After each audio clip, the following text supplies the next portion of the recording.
दोस्तों, आज से तकरीबन एक दशक पहले वैज्ञानिकों को अंटार्कटिका की बर्फ में कुछ बदलाव दिखने शुरू हुए। जैसा कि बाद में साबित भी हो गया कि ये सब हो रहा है नदियों से जुड़ी सब ग्लेशियल झीलों की वजह से। पूरे वाटर सिस्टम में बार बार वाटर लेवल में उतार चढ़ाव आ रहा था, जिसकी वजह से ये बदलाव देखने को मिले। वहां पर ऐसी तकरीबन 400 झीलें हैं और साल 2018 में 2 और झीलों को खोजी गई।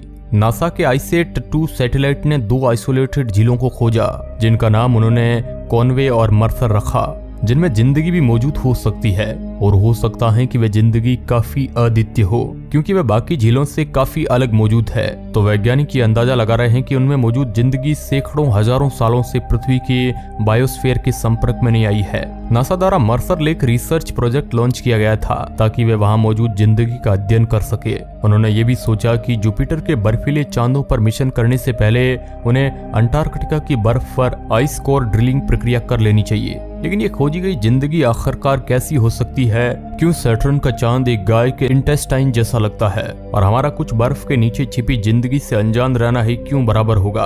तो चलिए फिर आज के इस वीडियो रिपोर्ट में डिटेल से जानते हैं। हेलो दोस्तों, मैं हूं आपका दोस्त सुरेश सांचोरी और आप रहस्य टेलीविजन यूट्यूब चैनल देख रहे हैं। चलिए सबसे पहले जानते हैं कि अंटार्कटिका की झीलों में क्या छिपा है। काफी लंबे समय तक अंटार्कटिका को जिंदगी से परे माना जाता था और लोगों को उसमें काफी कम रुचि थी। इसका एक कारण यहाँ का वातावरण भी हो सकता है। चिलचिलाती गर्मी में भी अंटार्कटिका का औसत तापमान -45 डिग्री सेल्सियस होता है और तो और यहाँ हवा की रफ्तार लगभग 300 किलोमीटर प्रति घंटे की है। लेकिन टेक्नोलॉजी की मदद से आज हर चीज बदल चुकी है। आईसेट सैटेलाइट ने हमें बर्फ के अंदर देखने में मदद की और उसकी मोटाई का भी अंदाजा लगा लिया। ड्रिलिंग रिंग्स ने अंटार्कटिका में गहरे गड्ढे खोदकर नीचे के पानी तक पहुंचने को मुमकिन बनाया। एक दिलचस्प ट्रूबुलर रोबोट जिसका नाम डीप सिनरो यानी कि submersible capable of under ice navigation and imaging, वह बर्फ के अंदर का प्रेशर आराम से झेल सकता है और उसी की वजह से दुर्गम बर्फ के सैंपल वैज्ञानिकों के हाथ लगे और वैज्ञानिकों ने आखिरकार उसमें वह खोज लिया जो वे चाहते थे। वो था जीवन। ये जीवन हमसे भी काफी समय पहले से अस्तित्व में था। मर्सर झील में वैज्ञानिकों को टार्डिग्रेड्स, क्रस्टेशंस, सीवीड और फुंगी के जमे हुए अवशेष खोज निकाले। इससे पता चलता है कि आइसोलेटेड झीलें सतह पर ही बनी थी, लेकिन बाद में हर चीज के साथ इन पर भी बर्फ की मोटी चादर चढ़ गई और अब क्योंकि सूरज की सीधी रोशनी इन पर पड़ना बंद हो गई थी तो जीवन का विकास भी वहीं रुक गया। इसलिए वोस्टोक झील में जब रूस के वैज्ञानिकों को 3 जीवित बैक्टीरिया मिले तो उनकी खुशी का कोई ठिकाना नहीं रहा। इनमें से पहले बैक्टीरिया की प्रजाति हमें हिमालय के ग्लेशियर में भी मिल चुकी है। दूसरे बैक्टीरिया पर कई सवाल उठ रहे हैं क्योंकि वो हेटेरोट्रॉफिक ऑर्गेनिज्म से जुड़ा हुआ है। हेटेरोट्रॉफिक ऑर्गेनिज्म उन्हें कहा जाता है जो जीवित रहने के लिए दूसरे पेड़ों या फिर जानवरों को खाते हैं। बासिलस नाम के इस बैक्टीरिया को जीवित रहने के लिए ऑर्गेनिक खाने की जरूरत पड़ती है, जो वोस्टोक झील में तो पक्का नहीं मिलने वाला था। इसलिए अब तक ये नहीं समझ में आया है कि ऐसी परिस्थितियों में वह बैक्टीरिया मौजूद कैसे था। लेकिन तीसरे बैक्टीरिया ने सबको हैरान कर दिया। इसका तो अभी तक नाम भी नहीं रखा गया है क्योंकि इसका डीएनए किसी भी जीव से नहीं मिल रहा है जिसके बारे में विज्ञान जानता हो। अगर हमारे अंटार्कटिका में ही इतने सारे रहस्य भरे पड़े हैं तो जरा सोचिए जुपिटर और सैटर्न के बर्फीले चांदों की झीलों में क्या क्या छिपा हो सकता है। अगर वहां पर जिंदगी हुई तो जरूर उसका विकास बिल्कुल नए वातावरण में हुआ होगा। इसकी बहुत ज्यादा संभावनाएं हैं कि सैटर्न के चांद एन्सेलाडस में हमें प्रीमेटिव सूक्ष्म जीव मिल जाए, क्योंकि वहां बर्फ की मोटी चादर के अंदर जो समुद्र है वो पृथ्वी के समुद्रों से काफी हद तक मिलते जुलते हैं। उसमें ऑक्सीजन, हाइड्रोजन, कार्बन और नाइट्रोजन भी काफी मात्रा में मौजूद है, जो जीवन के अस्तित्व के लिए बेसिक एलिमेंट्स माने जाते हैं। अब वैज्ञानिकों को यह पता कैसे चला?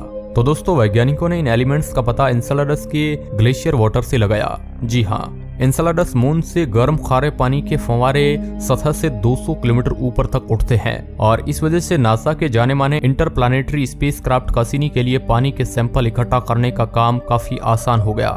कैसिनी द्वारा प्राप्त की गई जानकारी ये बताती है कि एन्सेलाडस की बर्फीली सतह के काफी नीचे ऐसा वातावरण मौजूद है जिसमें जीवन होने की कई संभावनाएं हैं, लेकिन वह जीवन एक्सट्रीमोफिलिक मेथेनो गैस होगा जो पृथ्वी के समुद्रों की अंधेरी सतह में पाए जाने वाले एनएरोबिक माइक्रो ऑर्गेनिज्म से मिलता है। इतना ही नहीं बल्कि ये सूक्ष्म जीव तो गायों के इंटेस्टाइन में भी पाया जाता है, क्योंकि इंटेस्टाइन काफी एसिडिक होती है।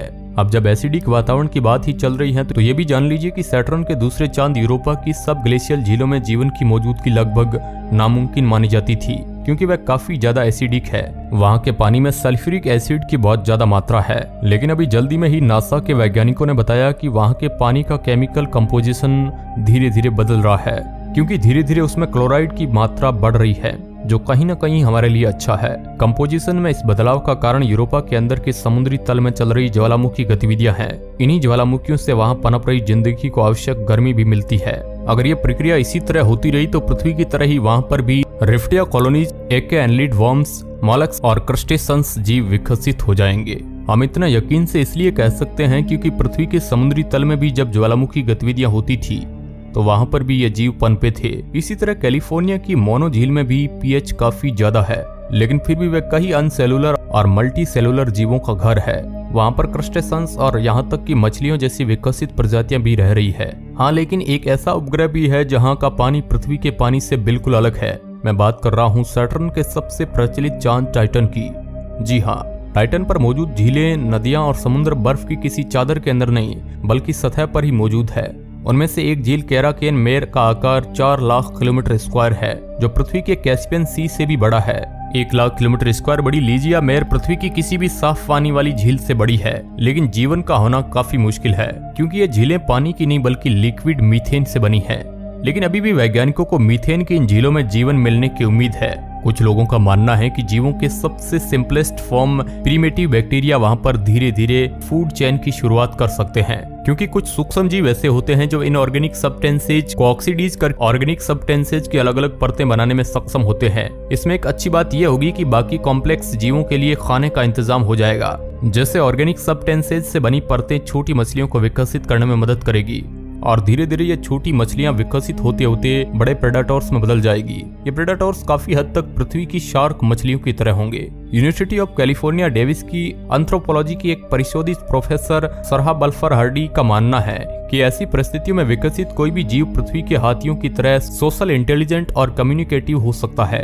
इतना ही नहीं, संभावना है कि उसका दिमाग इस तरह से विकसित हुआ हो कि वह चिंपांजी या ओरेंगुटन्स की तरह चालाक भी हो। दोस्तों, मुझे अभी तक ऐसा कोई कारण नजर नहीं आया जिसकी वजह से उनके विकास में कोई बाधा आए। मुझे नहीं पता है कि क्यों अब तक टाइटन पर कॉम्प्लेक्स टेक्नोलॉजिकल और विकसित एलियन का जन्म नहीं हुआ। खैर दोस्तों, ये तो केवल एक विचार था। असलियत में जानने के लिए हमें उन मून्स पर उतरकर सतह में ड्रिलिंग करना होगा, लेकिन ये तरीका थोड़ा कठिन है और पृथ्वी पर भी इसके परिणाम बहुत भयानक हो सकते हैं। ऐसा क्यों? नासा एक टनलिंग रोबोट बनाने की प्रक्रिया पर काम कर रही है जो यूरोपा की सतह के कमजोर हिस्सों में ड्रिल करेगा। ये काम यूनिवर्सिटी ऑफ इलिनॉय और जोहान हॉपकिंस लेबोरेटरी के संगठन से हो रहा है। इस रोबोट को बर्फ के लगभग 30 किलोमीटर अंदर जाकर रिसर्च शुरू करनी होगी, पर अफसोस इस बात का है कि टेस्टिंग के दौरान अंटार्कटिका की एल्सवर्थ झील की बर्फ में ये रोबोट 3 किलोमीटर नीचे तक ड्रिल भी नहीं कर पाया था। अब अगर गलती से ही सही ऐसा कुछ किसी दूसरे ग्रह के चांद पर हो गया तो वहां पर हम कुछ नहीं कर सकते हैं और हमारा काफी नुकसान हो जाएगा। इसलिए नासा के वैज्ञानिकों ने सोचा कि इस रोबोट में एक न्यूक्लियर रिएक्टर भी जोड़ा जाएगा जो जरूरत पड़ने पर अपनी गर्मी से आसपास की बर्फ को पिघला सके। रूस के वैज्ञानिकों द्वारा अंटार्कटिका की वोस्टोक झील पर की जा रही रिसर्च कई सालों से आइस पॉल्यूशन की वजह से बंद करनी पड़ी है।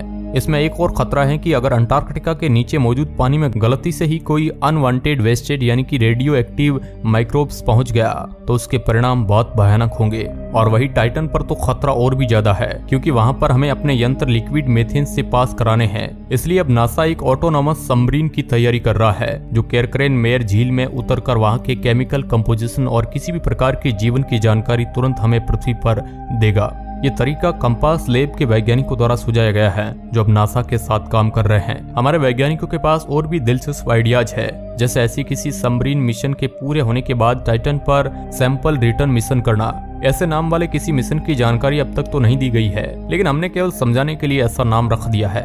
एक अच्छी बात यह है कि ऐसे मिशन के लिए फंडिंग मिलने लगी है। हमें एक ऐसे कारगर ड्रोन को बनाना होगा जो टाइटन पर उतरकर वहां की मिट्टी के कुछ सैंपल लेकर वापस पृथ्वी पर आ सके। लेकिन जैसा कि वैज्ञानिक कल्पना कर रहे हैं कि इसके परिणाम उससे काफी अलग भी हो सकते हैं, और ये तो पृथ्वी पर भी हो चुका है। दोस्तों, जब कुछ चाइनीज वैज्ञानिक तिब्बतान प्लेटाऊ की ग्लेशियल बर्फ पर रिसर्च कर रहे थे तब उनका उद्देश्य था कि वे उस बर्फ के निर्माण के दौरान उस समय के वातावरण के बारे में जान सके। उन्होंने काफी मेहनत करके अपनी एक नई तकनीक इजाद की जिससे रिसर्च के दौरान कहीं से उस बर्फ को कंटामिनेट न कर सके।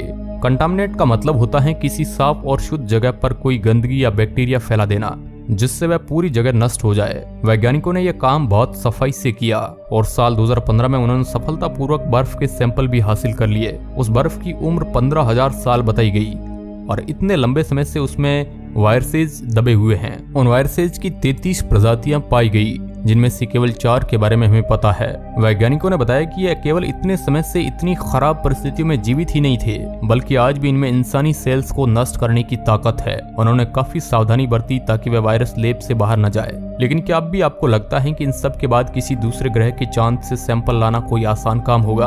तो दोस्तों, आज के इस वीडियो रिपोर्ट में बस इतना ही। अगर अच्छा लगा है तो इसे शेयर जरूर करें। धन्यवाद।